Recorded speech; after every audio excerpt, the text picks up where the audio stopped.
Hello বন্ধুরা, তোমাদের সবাইকে স্বাগত আমার এই চ্যানেলে আর একটা নতুন ভিডিওতে। আজকে ভিডিওটা একটু অন্য টপিকে। নর্মালি তো আমি এই ভিডিওতে ভ্লগই দিই, তবে আমি ভাবলাম একটা দরকারি বিষয়ে একটু তোমাদের সাথে কথা বলি, দরকারি জিনিস তোমাদেরকে দেখাই। সেটা হলো, তোমরা ভালো মতন জানো যে আমাদের যুবসাথী প্রকল্পের একটা সিস্টেম চলে এসেছে, এখন সব জায়গায় ফর্ম ফিল আপ হচ্ছে।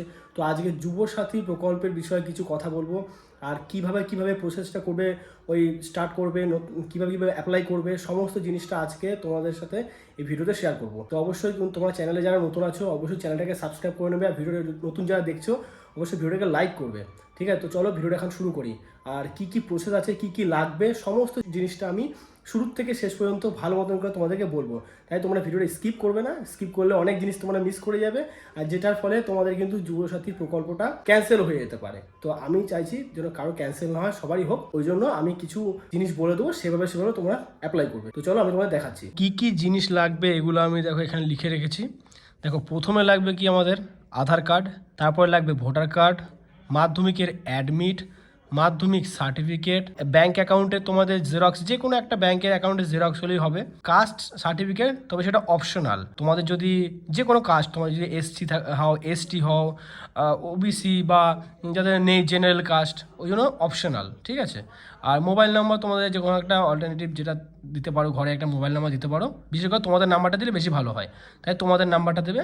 আর পাসপোর্ট সাইজের একটা ফটো, 1 কপি ফটো লাগবে। ওটা 1 কপি লাগে, ওটা 2 কপি দরকার পড়ে না। তো এই যে 8টা জিনিস তোমাদেরকে ঠিকঠাকভাবে পুরোপুরি নিতে হবে। এইগুলো যদি না নাও তাহলে তোমাদের কিন্তু যুবসাথী প্রকল্পটা ওটা হয়তো ক্যান্সেল হয়ে যেতে পারে। এই সমস্ত জিনিস, এই আধার কার্ড, ভোটার কার্ড, মাধ্যমিকের অ্যাডমিট, মাধ্যমিকের মার্কশিটটাও লাগে, তবে আমি দিয়েছিলাম মাধ্যমিকের মার্কশিট, তোমরা না দিলেও চলবে। অ্যাডমিটটা আর সার্টিফিকেটটা এই দুটো মেন, তো তোমরা এই দুটো আগে দেবে। আর প্রতিটা জিনিসের কিন্তু জেরক্স চাই, প্রতিটা জিনিসের জেরক্স লাগবে। জেরক্সের নিচে সবার সিগনেচারটা করতেই হবে, এটা ম্যান্ডেটরি, তোমরা সবাই জানো। তো এই কটা জিনিস তোমরা ভালো মতো দেখে নাও, স্ক্রিনশট করে নিতে পারো, স্ক্রিনশট করে রেখে দাও, তাহলে তোমাদের এটা সুবিধা হবে। তো একবার স্ক্রিনশট করে নিতে পারো চাইলে। তো তোমরা দেখে নিলে কি লাগবে, সমস্ত জিনিস তোমাদের দেখিয়ে দিলাম। এইবার তোমাদেরকে দেখাবো যে ফর্মটা কিভাবে ফিল আপ করবে, কোথায় কি লিখতে হবে। চলো তোমাদের দেখাচ্ছি। এবার তোমরা দেখে নাও যে ফর্মটাকে কিভাবে ফিল আপ করবে। দেখো, আমার কাছে একটা ফর্ম আছে। তো ফর্মটার মধ্যে প্রথমেই তোমরা দেখতে পাচ্ছ দুয়ারে সরকার রেজিস্ট্রেশন নাম্বার, এটা তোমাদের দেওয়ার দরকার নেই। তারপরে দেখো আধার নাম্বার দেওয়া আছে, এখানে আধার নাম্বার দিতে হবে। তারপরে লেখা আছে উপভোক্তার নাম, তোমার যেটা নাম সেই নামটা এখানে দিয়ে দেবে। তারপরে তোমার ব্যাংক অ্যাকাউন্টের সাথে যে মোবাইল নাম্বারটা লিঙ্ক করা আছে, দেখো লেখাই আছে লিঙ্ক উইথ ব্যাংক অ্যাকাউন্ট। তো যে মোবাইলের নাম্বারটা তোমার লিঙ্ক করা আছে সেই নাম্বারটা এখানে দেবে। আর ইমেল আইডি তোমার যা আছে এখানে ইমেল আইডিটা দিয়ে দেবে। এখানে তোমার জেন্ডারটা মেল ফিমেল যা আছে ভরে দেবে। তারপরে তোমার আধার কার্ডটা দেখে যে ডেট অফ বার্থটা দেওয়া আছে সেই ডেট অফ বার্থটা এখানে দেবে। তারপরে এখানে লেখা আছে এই 1/4/2026 তারিখের মধ্যে বয়স, তোমার বয়স কত, ঠিক আছে, সেই বয়সটা, এখন কারেন্ট তোমার বয়স কত চলছে সেই বয়সটা এখানে দেবে। তারপরে দেখো দেওয়া আছে ফাদার নেম, পিতার নাম, তোমার পিতার নাম দেবে। মাদার নেম, মাতার নাম, তোমার মায়ের নাম দেবে। তোমার যদি স্বামী বা স্ত্রী, যদি তুমি বিবাহিত হও তাহলে তার নাম দেবে। এবার এখানে লেখা আছে সার্টিফিকেট নাম্বার, তোমার যদি এসসি বা এসটি বা ওবিসি কোনো যদি সার্টিফিকেট থাকে সেই নাম্বারটা তোমরা এখানে দিতে পারো। এবার তোমার এখানে ম্যারিটাল স্ট্যাটাসটা দিতে পারো, তুমি বিবাহিত কি অবিবাহিত তোমার সেটা দিতে পারো। যদি তুমি বিবাহিত হও ম্যারিড দেবে, অবিবাহিত হলে আনম্যারিড দিয়ে দেবে। এবার তোমার অ্যাড্রেস, তোমার যা অ্যাড্রেস আছে তোমার অ্যাড্রেস দেবে। যদি তোমার ওখানে হাউস নাম্বার থাকে তাহলে তুমি এখানে হাউস নাম্বার দিতে পারো। তোমার যে পার্মানেন্ট ঠিকানাটা, যে পার্মানেন্ট অ্যাড্রেসটা আধার কার্ডে যেরকম দেওয়া আছে, যেমনটা দেওয়া আছে ঠিক তেমনটা তোমার এখানে ফিল করে দেবে। পোস্ট অফিস দেবে। তারপর দেখো দেওয়া আছে গ্রাম পঞ্চায়েত, ওয়ার্ড নাম্বার, এই নাম্বারটা তোমার, এটা তোমরা এখানে ভর্তি করে পুরো ভুল না হয়। এবার একটা ঘর যখন তোমরা গ্রাম পঞ্চায়েতটা লিখবে তখন যেন তোমাদের যদি মিডলে যদি গ্যাপ থাকে এক ঘর ছেড়ে তারপর এক ঘর করে লিখবে। তারপর ব্লক, কোন ব্লক থেকে তোমরা সেটা এখানে লিখবে। তারপর তোমাদের পুলিশ স্টেশন কি আছে, থানা কি আছে সেই থানাটা লিখবে। তারপর ডিস্ট্রিক্ট, তারপর দেখো লেখা আছে পিনকোড, তারপর তোমরা পিনকোড দেবে। স্টেট তোমার ওয়েস্ট বেঙ্গলটা এখানে আগে থেকে দেওয়াই আছে। তো এরকম দুটো পেজ আছে, একটা পেজ নেই, এই একটা পেজ, এই একটা পেজ। আর একটা এখানে জিনিস বলে দিই, এখানে দেখো উপরে লেখা আছে পাসপোর্ট সাইজের একটা ফটো। এখানে তোমরা পাসপোর্ট সাইজের একটা ফটো এখানে লাগাবে, আঠা দিয়ে চেটাবে। অবশ্যই পাসপোর্ট সাইজের ফটোর উপর থেকে একটা সিগনেচার করবে, ঠিক এইভাবে সিগনেচার করতে পারো, যেটা তোমার মুখের ওপর থেকে, ছবিটা যে তোমার মুখ থাকবে সেই মুখের ওপর থেকে সিগনেচারটা না হয়, সেটা নিচের থেকে হবে, কিন্তু ফটোর ওপর থেকে হবে। এই পেজটা আশা করি তোমরা বুঝে গেছো যে কী করতে হবে না করতে হবে। এরপরে তোমার দেখাচ্ছি তৃতীয় পেজটা। দেখো দ্বিতীয় পেজটা কী করতে হবে সমস্ত জিনিসটা তোমাদের দেখাচ্ছি। এখানে দেখো লেখা আছে মাধ্যমিকে তোমাদের অ্যাডমিট কার্ডের মধ্যে যে রোল নাম্বারটা আছে সেই রোলটা এখানে দেবে, নাম্বারটা এখানে, কোন বছরে তুমি মাধ্যমিক পাস করেছো সেই বছরটা এখানে লিখবে।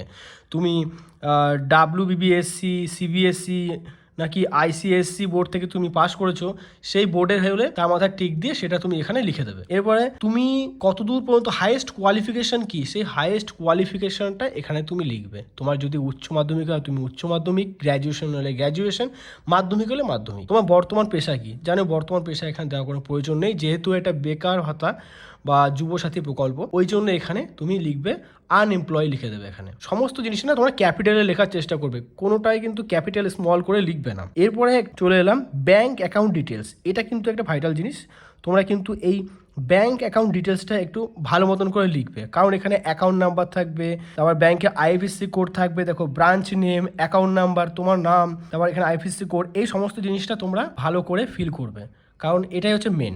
এখানে আমি বলে দিচ্ছি, ব্যাঙ্ক অ্যাকাউন্ট তোমার যে কোনো ব্যাঙ্কে তোমার যদি অ্যাকাউন্ট থাকে সেই ব্যাঙ্কের অ্যাকাউন্টে তোমার যা নাম আছে সেই নামটা এখানে দেবে।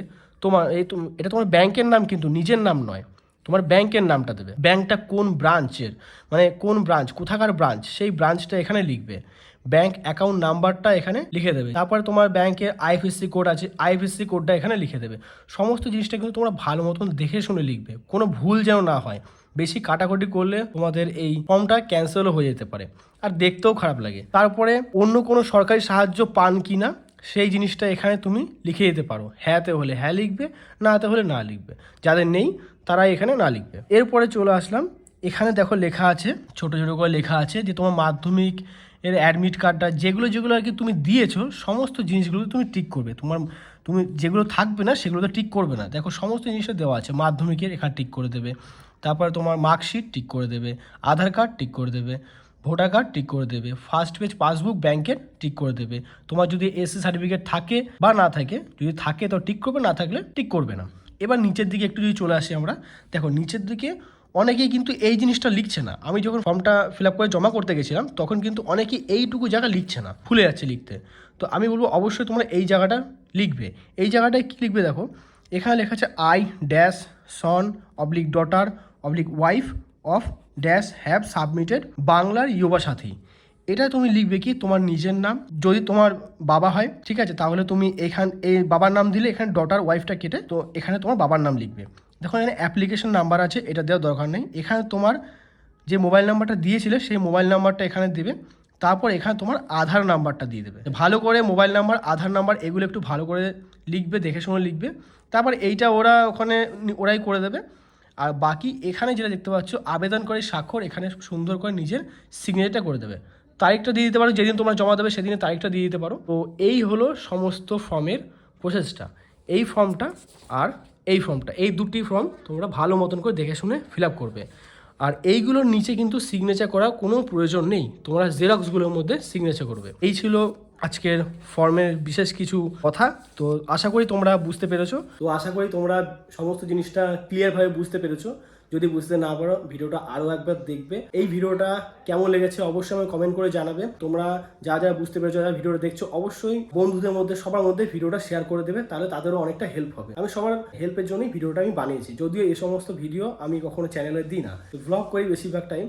তো ভাবলাম যে একটা দরকারি জিনিস তোমাদের সাথে জিনিসটা শেয়ার করি, ওই জন্য আমি সবাইকে জিনিসটা দেখালাম। তো চলো এই ভিডিওটা এখানে শেষ করছি। ভিডিওটা তোমাদের কেমন লেগেছে অবশ্যই কমেন্ট করে জানাবে। যদি ভিডিওটা ভালো লাগে তাহলে লাইক করবে, আর চ্যানেলে যা নতুন আছে অবশ্যই চ্যানেলটাকে সাবস্ক্রাইব করে নিও। তো চলো তোমার সাথে দেখা হচ্ছে নেক্সট ভিডিওতে। এখনকার মতন টাটা।